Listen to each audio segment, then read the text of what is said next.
Coucou les yeux-teurs, en forme, la pêche, la patate. Bon, bah si c'est pas le cas, eh ben j'espère qu'à travers cette vidéo, j'arriverai à vous faire passer le meilleur de moi-même. D'ailleurs, en parlant du meilleur de moi-même, je voulais vous faire découvrir un coup de cœur pour moi. Ce tarot qu'on est en train de voir, là, que vous voyez à l'image, c'est un tarot que je vous présente comme qui est pour moi en fait l'alliance de la simplicité et de la beauté, j'oserais dire ça.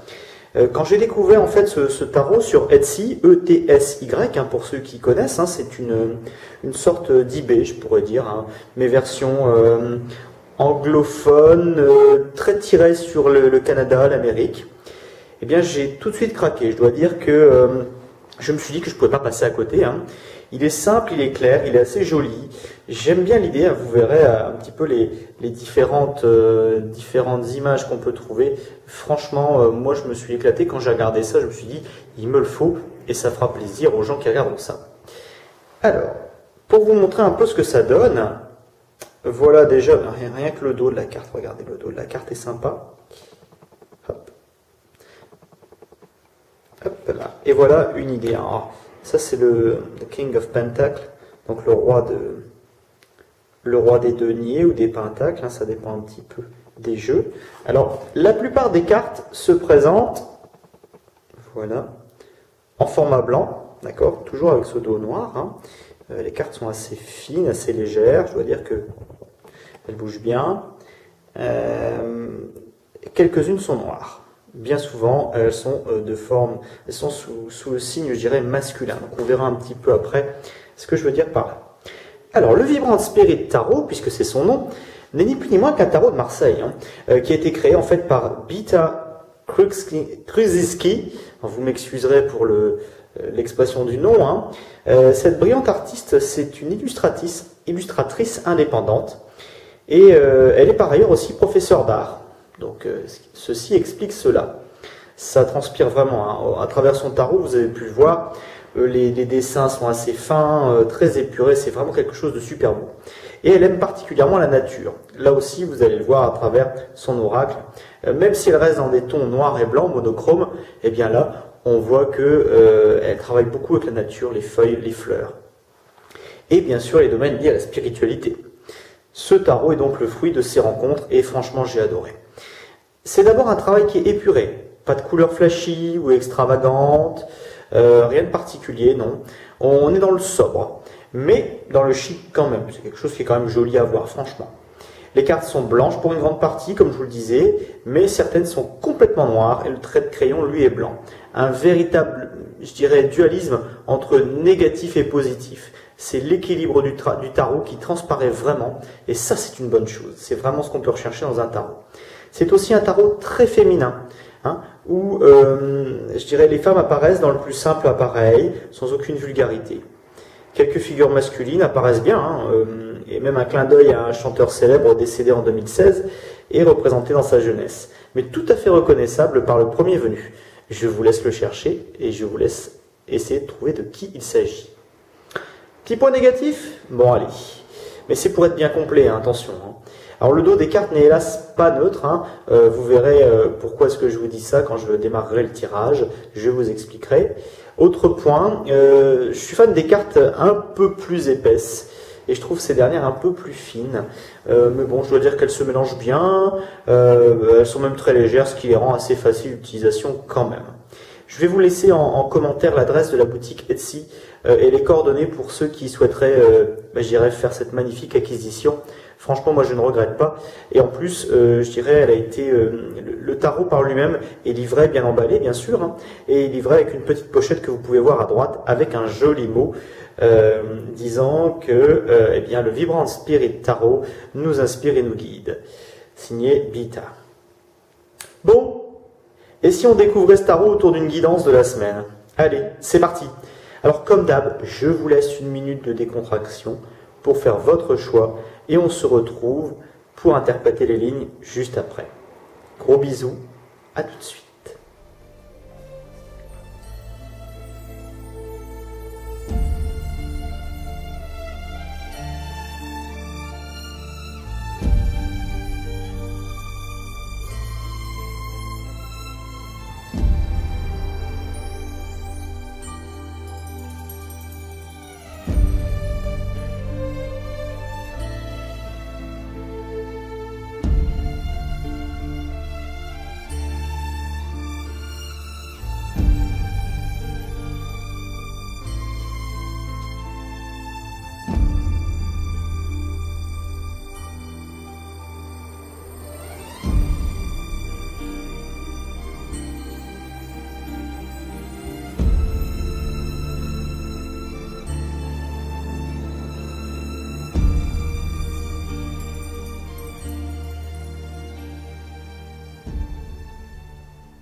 Ça y est, vous avez fait votre choix. On y va? Allez, c'est parti. Prenons la ligne 1. Alors, la ligne 1, elle va commencer avec ce qu'on appelle plus dans l'arcane, je dirais dans le tarot de Marseille, l'arcane 13, hein, donc, qui est ici appelé la mort. Hein. Alors vous voyez, c'est vraiment très très joli. En termes féminins, j'essaie vraiment de vous montrer ce que ça donne. Franchement, c'est super sympa. Alors cette semaine, eh ben, elle débute avec un changement radical, hein, dans un domaine qui va vous toucher particulièrement. On peut même dire qu'il est fort possible que depuis quelque temps, eh bien, il y ait cette envie de changer quelque chose dans votre vie. Et ben, je dirais que c'est cette semaine que l'occasion va peut-être se présenter à vous. Alors, sachez saisir l'occasion qui se présente à vous et les conséquences qui l'accompagnent. Hein, d'accord ? C'est pas toujours évident, hein, il faut le dire. Hein, les changements, ça se fait pas sans un petit peu de sueur. Il est temps de tourner la page quand même. Hein, et peut-être aussi de vous libérer d'une situation que vous pourriez juger être lourde jusque-là. Même si cela passe par un sentiment d'abandon ou un certain mal-être temporaire, je dirais. Malgré tout, on pourrait dire, et ça, je viens voir. Alors, je vais vous montrer aussi, avant d'attaquer la suite, regardez, vous voyez, les cartes ne peuvent pas être complètement neutres. Le dos, et effectivement, ça c'est un petit défaut. Donc c'est plutôt un tarot qu'on va utiliser, mais je dirais de manière droite. Alors, renversé, on va retrouver le mat, hein, the fool, donc le fou hein, en anglais, avec l'innocence. Alors pareil, regardez vraiment la finesse du dessin, franchement j'adore. Je trouve ça superbe. C'est pas vulgaire, c'est beau, c'est simple, c'est chic. Il n'y a vraiment rien à enlever, rien à retirer, rien à ajouter, c'est superbe. Alors, on peut dire que malgré tout, ça n'est pas un coup de tête. Hein. C'est presque réfléchi, comme on le voit avec le mat, qui est à l'envers. Et on ne part pas habillé en tête pour une quête spirituelle au fin fond du Tibet avec des tongs et une kessa de moine bouddhiste. Hein. Non, non, non, non, quand même. Hein. Surtout que ça fait un peu des DE dans notre secteur, donc non, non. On garde les pieds sur terre. On pourrait, quelque part, ne pas comprendre votre position au début, parce que vous pouvez avoir peut-être envie de bouger, du tout au tout, pour certaines choses, mais quand même garder certaines bases pour le moment. Bon, il est temps pour vous de faire des choix, et lâcher prise sur des choses qui, je dirais, ne vous sont plus utiles, et au fil du temps sont devenues accessoires. Ça n'en sera que plus facile pour redémarrer une nouvelle page plus éclatante. Ça, c'est important. Voyons la dernière carte de cette ligne. Alors, hop, à l'envers, donc là je la remets en droit juste pour ça. Le jugement.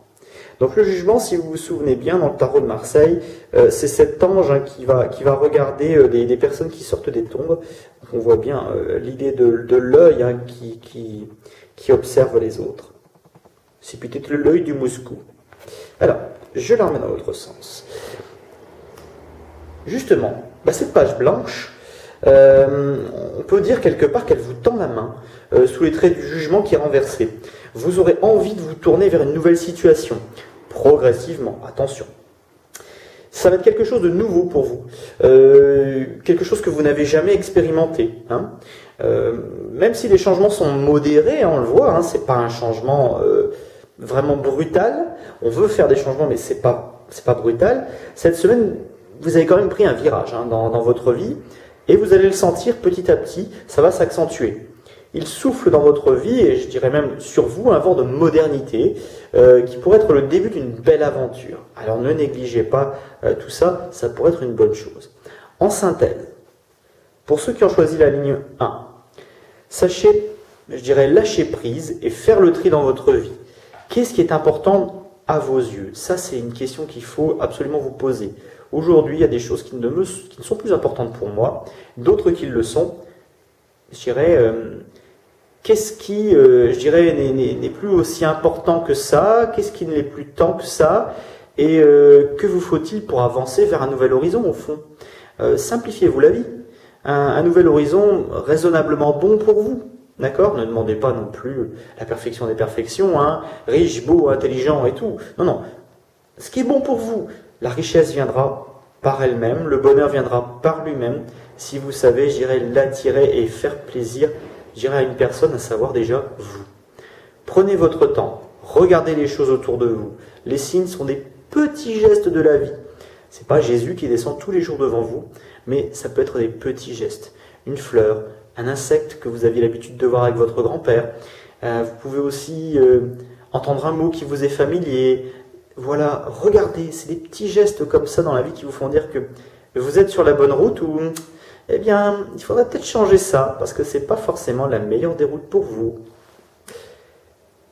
Mais je m'attarde sur la ligne 1, attaquons la ligne 2 pour ceux qui l'auraient choisi. Alors, la ligne 2, hop là, check là. Alors une carte noire, vous voyez, toujours très sympathique. The Moon, donc la lune, hein. À moins que ce dualisme. On voit que les cartes sont vraiment belles. C'est une véritable œuvre d'art, hein, ce tarot, je peux le dire honnêtement. Hop. Alors, pour ceux qui ont choisi la ligne 2, la semaine pourrait commencer de manière un petit peu lourde. Vous pourriez vous sentir empêtré, fatigué, un peu confus dans les projets. Ne vous laissez pas aller au désordre mental, ni même à la mélancolie. Hein. Faites preuve de combativité. Prenez le problème à bras-le-corps, les problèmes, d'accord, éventuellement, pour sortir de ce moment lourd et pesant. N'hésitez pas d'ailleurs à parler, à essayer de discuter, à vous sortir de cette carapace un peu sombre, un petit peu dure, qui a pu se mettre autour de vous. Petit à petit, hein, pas besoin forcément de sortir le marteau-piqueur psychologique, mais je dirais petit à petit, faites-vous aider au besoin. Hein, mettez un peu d'ordre quelque part pour que ça aille mieux. Ça, c'est déjà le début de votre semaine. Hop, la suite. Alors là, j'espère que vous avez trouvé le chanteur dont je parlais. Hein. Voilà. Alors, il n'a pas le symbole qui le caractérise, mais ici, ça peut être pas mal. Et il représente l'empereur. Pour ceux qui me suivent, l'empereur, c'est pas vraiment son titre, mais on n'en est pas loin. Mais bon, revenons à notre guidance. Je dirais que vous allez rapidement mettre fin à un état de déprime. Hein. On avait vu qu'avec la Lune, il y avait un petit côté déprimant qui était là. Eh bien, vous allez y mettre fin rapidement. Dès le milieu de semaine, vous retrouverez la place qui est la vôtre, c'est-à-dire au centre des projets. Donc je pense que vous aurez cette bonne idée hein, de faire un petit peu le ménage, passer un petit coup de balai et remettre de l'ordre dans vos affaires pour que ça puisse avancer de nouveau. Parce que vous allez dominer à nouveau la situation. Vous montrer que tout ça n'a pas été un coup de blues, somme toute passager. Ça a été quelque chose de profitable, de bénéfique. Les doutes de début de semaine s'effacent et ils vont laisser place à une organisation bien plus stable, bien plus agréable. Pardon, j'ai bougé un peu ma caméra. Pour vous, comme pour ceux qui vous entourent, ça va être une très bonne chose. Donc, on reste dynamique, on a des fondements. Ne l'oublions pas, ne remuons pas trop la boue, le marasme. Il y a vraiment des belles choses à faire pour vous. Alors on s'éclate un petit peu. Voyons voir la dernière carte. The Magician. Alors pareil, on voit qu'on est vraiment dans un tarot très féminin, très simple, très beau. On retrouve coupe, denier, donc pentacle ici, épée et bâton. Alors j'adore beaucoup le bâton, avec l'œil au bout, c'est vraiment génial. The Magician. Donc ça... c'est notre battleur, hein. C'est notre battleur dans le tarot de Marseille. D'ailleurs, vous allez en profiter. Hein. On voit que même si le début de semaine était difficile, vous êtes bien rattrapé en milieu de semaine et vous allez en profiter en fin de semaine pour redémarrer l'activité. Vous apparaissez propre comme un sous neuf et rempli d'énergie pour vos projets. Exit la déprime. Bonjour les belles idées. Alors, attention, les idées, c'est bien, mais il va falloir les concrétiser. Alors, la production de licorne, comment vous dire? Bon, enfin, restez raisonnable pour ne pas tomber dans de fâcheuses désillusions, hein, qui auraient des répercussions, bien sûr, sur votre morale. En synthèse, pour ceux qui auraient choisi la ligne 2, cette semaine, on ne se décourage pas, d'accord? On ne se décourage pas face aux difficultés. On se motive pour reprendre le contrôle de votre vie et des projets qui sont les vôtres. Mais on garde les pieds sur terre pour avancer sereinement par la suite. D'accord? Voilà votre petit message, je dirais, pour cette semaine. Allez, c'est parti pour la troisième et dernière ligne. Hop! The Lovers. Alors, j'aime beaucoup, pareil, hein, les amoureux qui sont en fait deux roses. Hein. C'est super, franchement, c'est joli, j'adore. Je suis désolé, hein, mais Je m'extasie devant un tarot. Alors, tout commence par un choix, hein, je dirais. C'est vrai la plupart du temps, mais ça l'est particulièrement pour vous cette semaine. On vous invite à faire un choix qui vous concerne, bien entendu, mais qui concerne également votre entourage. On pourrait même dire qu'il est question de relations affectives qui sont en place ou qui pourraient se mettre en place de manière positive. D'accord? Si vous vous engagez. D'accord? Un choix, ça doit se faire de manière libre et consentie. Si vous êtes face à quelque chose et ça vous paraît bien, mais vous n'en avez pas envie au fond, eh bien prenez le temps de réfléchir. Prenez le lead en disant je choisis de réfléchir avant de faire ce choix qui pourrait m'impacter. Donc on prend le temps, on choisit bien, mais il y a une certaine question d'affect dans ce choix. Vous allez le ressentir. Ça va vous affecter, je dirais positivement ou négativement, mais vous allez ressentir quelque chose de fort. Donc on prend le temps pour bien choisir. Hop. Je vais mettre mon droit pour bien la voir. La roue de fortune. Voilà. Alors j'aime bien une belle destinée. Hop. Alors la roue de fortune à l'envers. Pas de panique. Malgré cette bonne annonce, il n'y a rien qui bouge. Ou ça semble ne pas bouger. La situation, elle semble figée dans le temps, et les flammes de la passion qui vous ont dévoré en ce début de semaine, eh bien, elles paraissent un petit peu s'atténuer, doucement. Hein, mais elles vous laissent une certaine déception au fond du cœur, et ça, c'est pas agréable, hein, parce que vous aviez envie, vous étiez parti, vous avez fait votre choix, et puis là, ça devient un petit peu lourd, il faut attendre. Allez, un petit peu de patience, patience, patience, patience. Prenez votre temps pour faire évoluer les choses entre vous et là où les personnes en question. Comme je l'ai dit tout à l'heure, ne vous précipitez pas. Il y a quelque chose qui n'est pas clair, vous en avez envie. Éclaircissez la situation. Allez de l'avant. Faites un petit peu la liste des choses à faire pour que ça puisse aller dans le bon sens. Ça peut être sur un petit bout de papier. Mais si ça vous aide, ça déchargera un petit peu votre inconscient, votre mental, et vous allez pouvoir de nouveau avancer. Donc, on reste calme, on reste cool, et on avance tranquillement. Voyons voir la dernière carte de la ligne 3. Alors, hop. Alors la tour, ce qui est pour nous la maison de Dieu. Donc pour elle, des changements assez, je dirais, marqués. Alors il semble que votre patience ait été bénéfique et permis d'éviter une situation bien plus désagréable. Hein. La situation, je dirais, se présentera en fin de semaine sous de bien meilleurs auspices et vous en serez fort satisfait. Profitez-en pour remettre à plat les différends qui pourraient persister, mais en douceur. Alors, il faut savoir quand même que la tour renversée ou la maison de Dieu renversée, ça, vous évitez, je dirais, une catastrophe, et ça vous fait vraiment plaisir quelque part. Remarquez à qui ça ne ferait pas plaisir. Et puis également, il y a une question de maison dans tout ça. Une maison où vous allez, je dirais, chouchouter, vous allez voir un petit peu votre intérieur, il va y avoir quelque chose qui va se faire de ce côté-là. Donc, surveillez bien votre maison. Cette semaine, en termes, je dirais, de synthèse, on vous invite à choisir finement vos partenaires et les actions que vous souhaitez mener avec eux. Ne précipitez rien. Et si ça prend plus de temps, ça prend plus de temps. Il n'y a pas, je dirais, il n'y a pas à tourner autour du pot. S'il faut prendre plus de temps, on le prend ce temps.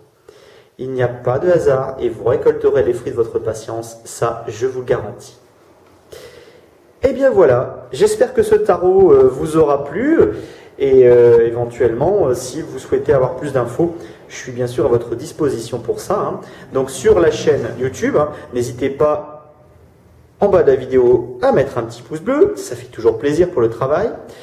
Et puis également, vous pouvez nous retrouver donc sur le groupe Facebook Les Yeux de Benoît, qui est un groupe fermé, mais je vous y accueille bien sûr les bras ouverts. Voilà, je vous embrasse bien fort et je vous dis à la semaine prochaine. Ciao, ciao!